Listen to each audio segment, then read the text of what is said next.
আলহামদুলিল্লাহ, জীবনে প্রথম বারবিকিউ তৈরি। আমার কাছে এক কথায় অসাধারণ। কারণ এটা আমার জীবনের প্রথম বারবিকিউ। প্রথমবার এত ভালো হবে সেটা আমি কখনোই বুঝিনি। কয়েক বছর ধরে বারবিকিউ তৈরি করব, কিন্তু সেটা কখনোই করা হয় নাই। আর আজকে হঠাৎ করে বারবিকিউ তৈরি করার প্ল্যান করেছি। কোথাও কয়লা পাইনি, এই কারণে কাঠ থেকে ছোট ছোট টুকরা করে নিলাম। এরপরে আমরা অন্য একটা বাজারে গিয়েছি, সেখান থেকে আমরা কয়লাও পেয়েছি। এতগুলা কয়লা 50 টাকা দিয়ে নিয়েছি।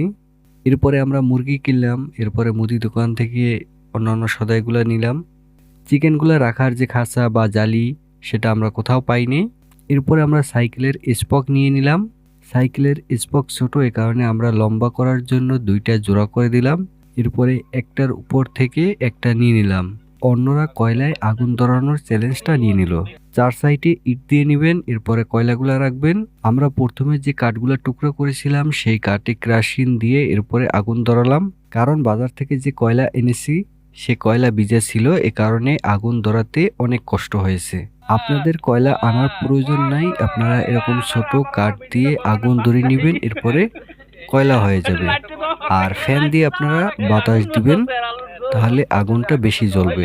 চিকেনের মাঝে একটু পরপর কেটে দিলাম, যেন মশলা এবং আগুনের হিটটা ভালোভাবে চিকেনের ভিতরে ঢুকে যায়।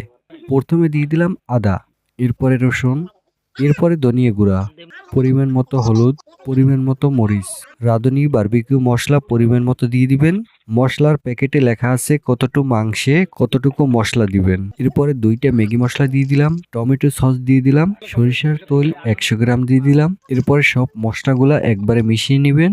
অল্প কিছু মশলা অন্য একটি পাত্রে রেখে দিবেন এবং চিকেনের গায়ে লাগিয়ে দিবেন। আগুন ধরানোর সময় ফ্যান দিয়ে বাতাস দিবেন, তাহলে আগুন বেশি ধরবে।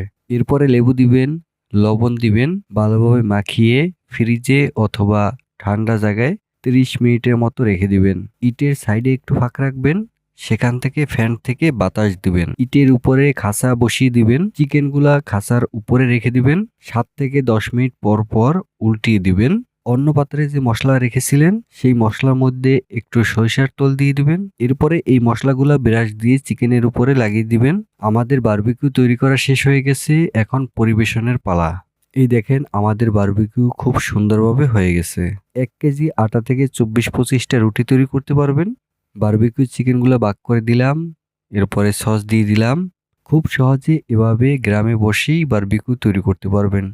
ভিডিওটি ভালো লাগলে অবশ্যই লাইক করবেন, কমেন্ট করবেন, এই চ্যানেলটিকে সাবস্ক্রাইব করে এই চ্যানেলের সাথেই থাকবেন।